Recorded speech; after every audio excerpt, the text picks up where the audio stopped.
Kabar baik bagi PNS, mulai dari gaji ke-13 THR tahun 2022. Kabar baik bagi abdi negara atau pegawai negeri sipil terkait booster kinerja tahun 2022. Di dalam anggaran pendapatan dan belanja negara yang telah disahkan DPR RI tahun depan, PNS akan tetap mendapatkan pendorong kinerja dari pemerintah. Tidak hanya booster kinerja, diatur juga mengenai tunjangan hari raya dan gaji ke-13.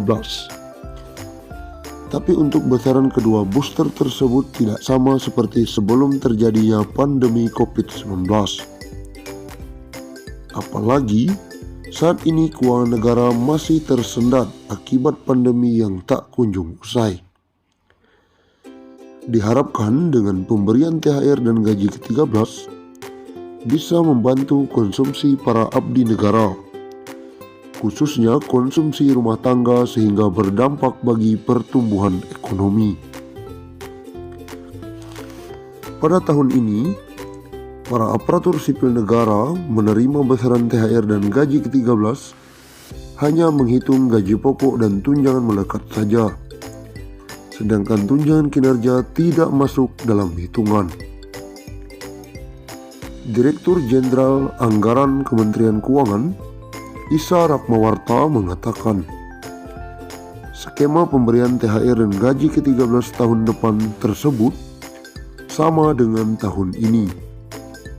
Di dalam RAPBN 2022, kebijakan untuk THR dan gaji ke-13 saat ini sama dengan tahun 2021.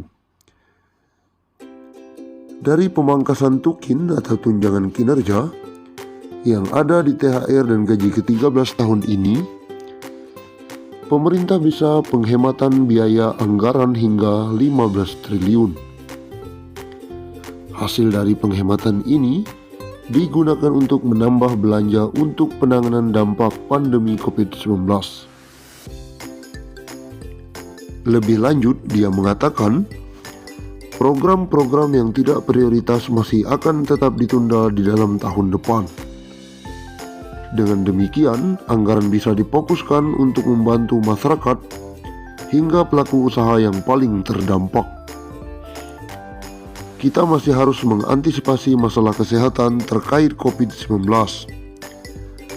Selama masih ditetapkan sebagai pandemi, pendanaan kegiatan-kegiatan untuk mengatasinya banyak harus disiapkan negara. Begitu juga kebutuhan pendanaan untuk mengatasi permasalahan sosial ekonomi yang ditimbulkannya. Tegas Isa, mantan Kabiro Asuransi era Bapepam LK ini. Melihat kondisi objektif ini, apakah tahun depan akan ada kebijakan gaji naik? Menjawab pernyataan ini, Menteri Pendayagunaan Aparatur Negara dan Reformasi Birokrasi, PAN RB Cahyokumolo menegaskan, dirinya belum bisa berkomentar lebih jauh terkait dengan hal ini. Pasalnya, saat ini kondisi keuangan negara masih berkonsentrasi untuk pembangunan infrastruktur kesehatan. Dan lanjutnya, layanan sosial akibat dampak pandemi COVID-19. Tahun depan, rekening PNS semakin tebal.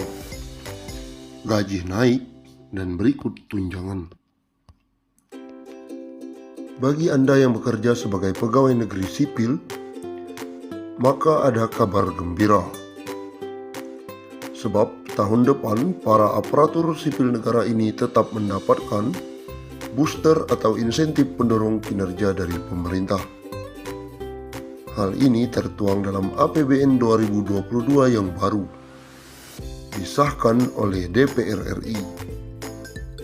Beberapa booster diantaranya adalah tunjangan hari raya dan juga gaji ke-13 yang tidak pernah absen diberikan bahkan saat keuangan negara seret akibat pandemi COVID-19. Pemberian THR dan gaji ke-13 diharapkan dapat membantu konsumsi para abdi negara, sehingga berdampak bagi pertumbuhan ekonomi terutama untuk konsumsi rumah tangga.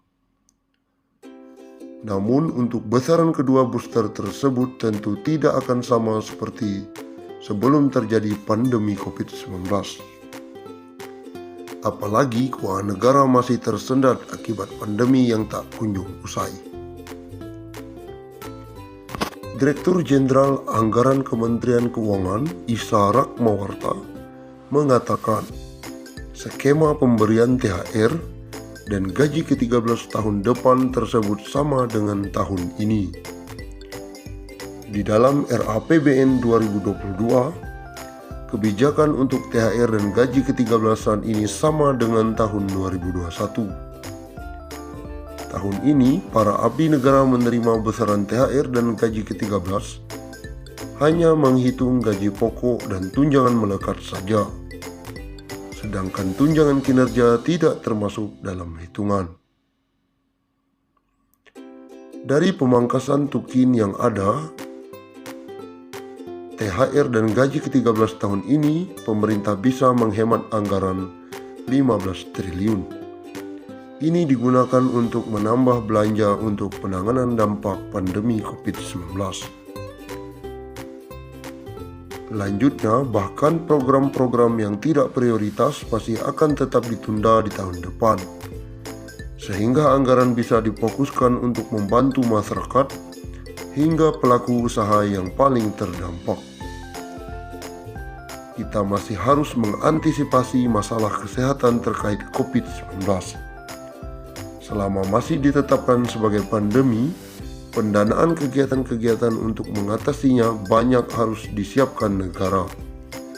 Begitu juga kebutuhan pendanaan yang mengatasi permasalahan sosial ekonomi yang ditimbulkannya.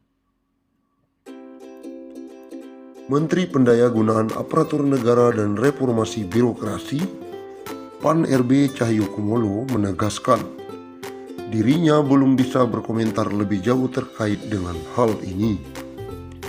Pasalnya, saat ini kondisi keuangan negara masih dikonsentrasikan untuk pembangunan infrastruktur kesehatan dan layanan sosial akibat dampak pandemi COVID-19. Belum bisa berkomentar karena pandemi COVID-19 masih menjadi skala prioritas negara, ujar Cahyokumolo.